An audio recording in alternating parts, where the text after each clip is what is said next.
السلام علیکم دوستو 22 رجب کے کنڈوں کی فاتحہ کیسے دلائیں اور اس فاتحہ میں ہم کیا پڑھیں، نیاز کیا بنائیں، کھانا کیا بنائیں، کیا رکھیں ہم آج اسی کے بارے میں ساری بات آپ کو بتائی جائے گی۔ اب کنڈوں کی فاتحہ کا ہندی میں طریقہ بتائیں تو میں آج آپ کو وہ ہندی میں بھی طریقہ سمجھانے والا ہوں۔ اور کنڈوں کی جب فاتحہ ہم دیں تو اس کے بعد ایصال ثواب ہم کس طریقے سے کریں وہ بھی طریقہ آپ کو جاننا بہت زیادہ ضروری ہے۔ کچھ لوگوں کے ذہن میں ایک بات چلتی، کیا کھیر پوری ہی بنانا ضروری ہے؟ اور اگر ایک سال ہم نے کنڈوں کی فاتحہ دی تو ہر سال کیا ہمیں کنڈوں کی فاتحہ دلانا پڑے گی؟ نیاز کی چیز جو ہے وہ گھر میں ہی کھانا ضروری ہے کیا؟ اور اگر نیاز کی چیز ہم گھر سے باہر کھائیں گے تو ہمارے ساتھ کیا ہوگا؟ تو آپ کو اس ویڈیو میں ہر سوال کا جواب آپ کو دیا جائے گا۔ 22 رجب کا دن کنڈوں کی فاتحہ دلانے کا دن کہا جاتا ہے۔ ماہ رجب کے مہینے میں بے شمار برکتیں نازل ہوتی ہیں۔ اور کنڈوں کی فاتحہ کا صحیح طریقہ کیا ہے اور کنڈوں کی فاتحہ میں ہم کون سی چیز رکھ سکتے ہیں اور کنڈوں کی جو فاتحہ ہے اس میں کیا کیا پڑھا جائے گا وہ آپ ضرور سنیے گا۔ کنڈوں کی فاتحہ دینے سے پہلے سب سے پہلے تو آپ پاک اور صاف ہو جائیے گا۔ اس کے بعد آپ وضو کیجیے گا۔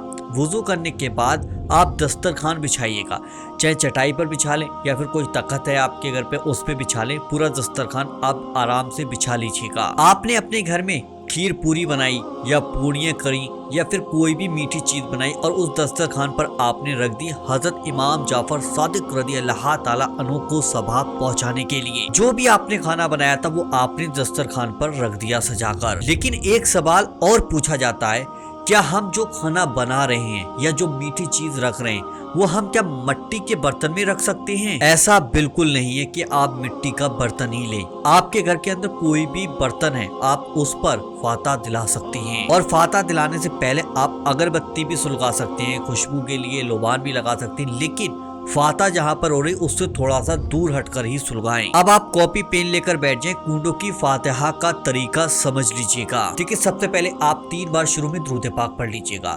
درود پاک اگر آپ کو یاد نہیں ہے اور اگر چھوٹا والا درود پاک آپ پڑھنا چاہتے ہیں تو وہ آپ کی اسکرین پر میں نے یہ لگا دیا، اس کو بھی دیکھ کے پڑھ سکتے ہیں۔ اور جو آپ نماز میں درود ابراہیمی پڑھتے ہیں وہ بھی پڑھ سکتے ہیں 3 بار شروع میں۔ پھر آپ کو ایک بار سورہ کافرون جو میں نے آپ کے سامنے یہ لگا دی ہے اس کو دیکھ کر آپ کو صرف ایک ہی بار پڑھنی ہوگی۔ اس کے بعد سورہ اخلاص کو آپ کو 3 بار پڑھنا ہوگا جو آپ کے سامنے میں نے لگا دی، اس کو بھی 3 بار دیکھ کر سورہ اخلاص آپ کو پڑھنی ہوگی۔ اس کے بعد سورہ فلق جو آپ کے سامنے اسکرین پر میں نے لگا دی ہے، سورہ فلق آپ کو صرف ایک بار پڑھنا ہوگا۔ پھر آپ کو اگلی جو سورہ ہے وہ سورہ ناس، یعنی کہ یہ آپ کے سامنے اسکرین پہ لگا ہوئی ہے، اس کو دیکھ کر آپ کو صرف ایک بار سورہ ناس پڑھنی ہوگی۔ پھر اس کے بعد آپ کو ایک سورہ اور پڑھنی یعنی کہ سورہ فاتحہ جو آپ کے سامنے میں نے لگائی ہے، صرف ایک بار سورہ فاتحہ کو بھی آپ پڑھ لیجیے گا۔ پھر اس کے بعد میں نے آپ کے سامنے یہ اسکرین پر الف لام میم پوری لکھ دی ہے، اس کو دیکھ کر آپ کو صرف ایک ہی بار پڑھنا ہوگا۔ یہ میں نے آپ کے سامنے ہندی میں اس لیے لکھ دیا ہے تاکہ ہمارے جتنے بھی سبسکرائبر فالوورز ہیں وہ سب ہندی کو زیادہ تر سمجھتے ہیں،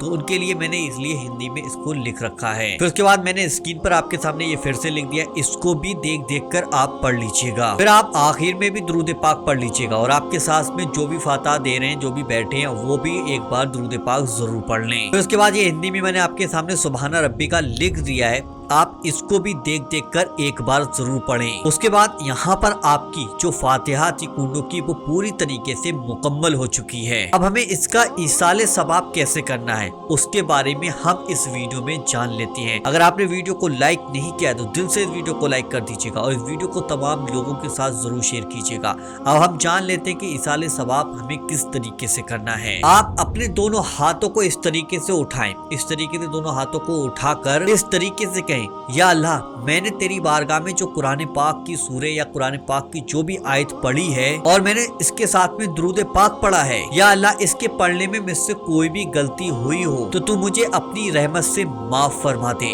جو کچھ بھی میں نے پڑھا ہے اور جو کچھ بھی تبرک سامنے رکھا ہے اس کا ثواب سب سے پہلے حضور صلی اللہ علیہ وسلم کی بارگاہ میں پیش کرتے ہیں تو اس کو قبول فرما۔ حضرت آدم علیہ السلام سے